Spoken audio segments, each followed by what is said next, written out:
All right, so what we're gonna do today is we're gonna divide this paper up. So let's just say you're working on a Zentangle project, right? So Zentangle, it's basically kind of a fancy way of doodling, or a fancy term for doodling with purpose. Okay, so regardless, we're not going into Zentangle today, but I want to divide my paper.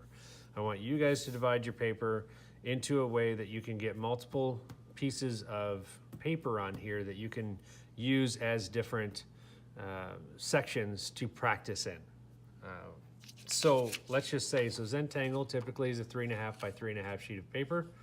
And this is clearly 8.5 by 11, but I don't want to cut a bunch of these for 190 students.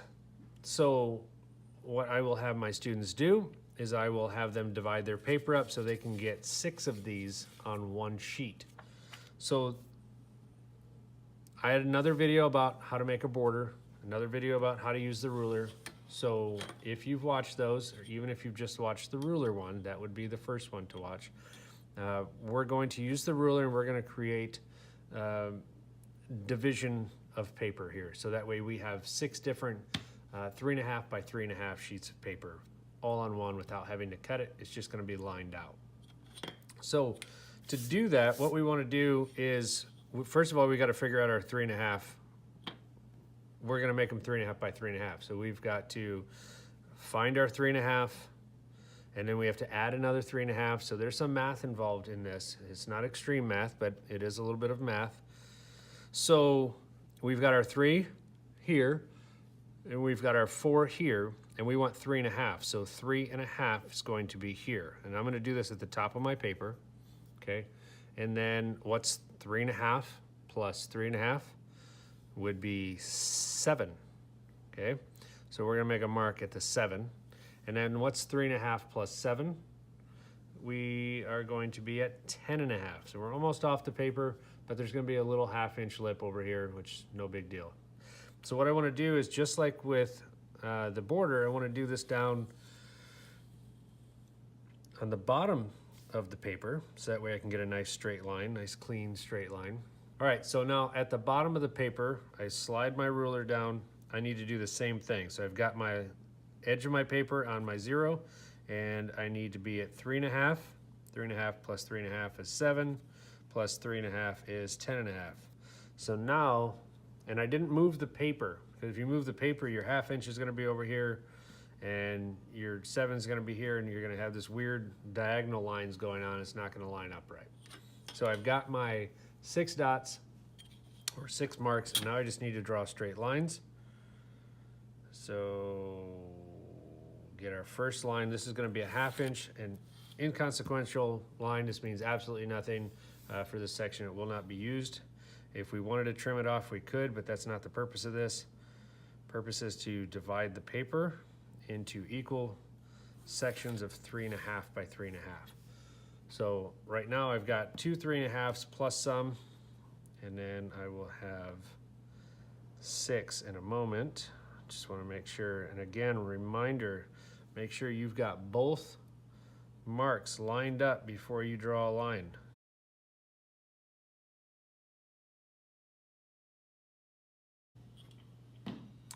Okay, so I drew my line, and I've got my 3, right now, my 3 vertical lines. I'm going to turn my paper to make more vertical lines. But what I need to do in this case is, and I'm just going to scoop my paper down, we don't need to see the bottom right now, is I still need to do 3.5 by 3.5. So I've got the 3.5 this way. Now I need to have 3.5 this way. So I'm going to start at the top of my paper over here, the upper left, make sure that I'm on the 0, go 3.5, 3.5 plus 3.5 is 7, and then I can't do another one over here, so this is empty space that has nothing to do with anything.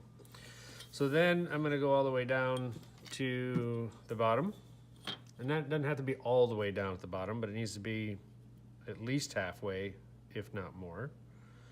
Put it on the 0, go to 3.5, and again 3.5 plus 3.5 is 7.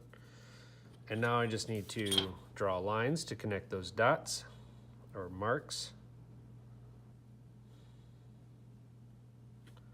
Again, line both of them up before you draw that line. Also with using the ruler, don't angle your pencil underneath the ruler. Keep your pencil straight up and down, because some people will start like this and then end like this, and that will actually change your thickness of your line. You could lose 1/8 to 1/4 inch of your line at one end or the other if you start, or even if you angle it, you might miss your mark, because you could put your ruler on your mark and then dig underneath, put your ruler underneath, because this has a piece of cork underneath, so it's raised up, so you're able to get your ruler under here. If you want to avoid that, because you know you draw on the side of your pencil, flip it over, and then you will not go underneath. But if you have a raised ruler with the cork underneath, then you got to make sure you don't dig underneath. Don't angle your pencil. Try and keep it straight up and down. Okay, line up my top line with my bottom line, or mark, and just draw straight through. So now I've got 6 sections that we can explore different artwork, or if we wanted to do, we can explore different artwork or Zentangle. We've got 6 different sections. If you can see here, what I've been doing with my students is we've been doing Zentangle, and we've been doing different techniques of Zentangle with labeling them. And we had 6 sections to do this in.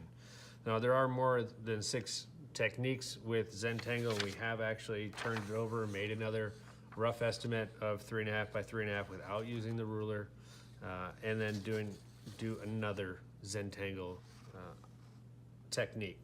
And we could fill this out. We could have 12 if we wanted to on here, but this is divided so that way we can focus on practicing or whatever we're practicing. So this is dividing your paper equally and using the ruler to do so, to make sure things are properly done and ready to go.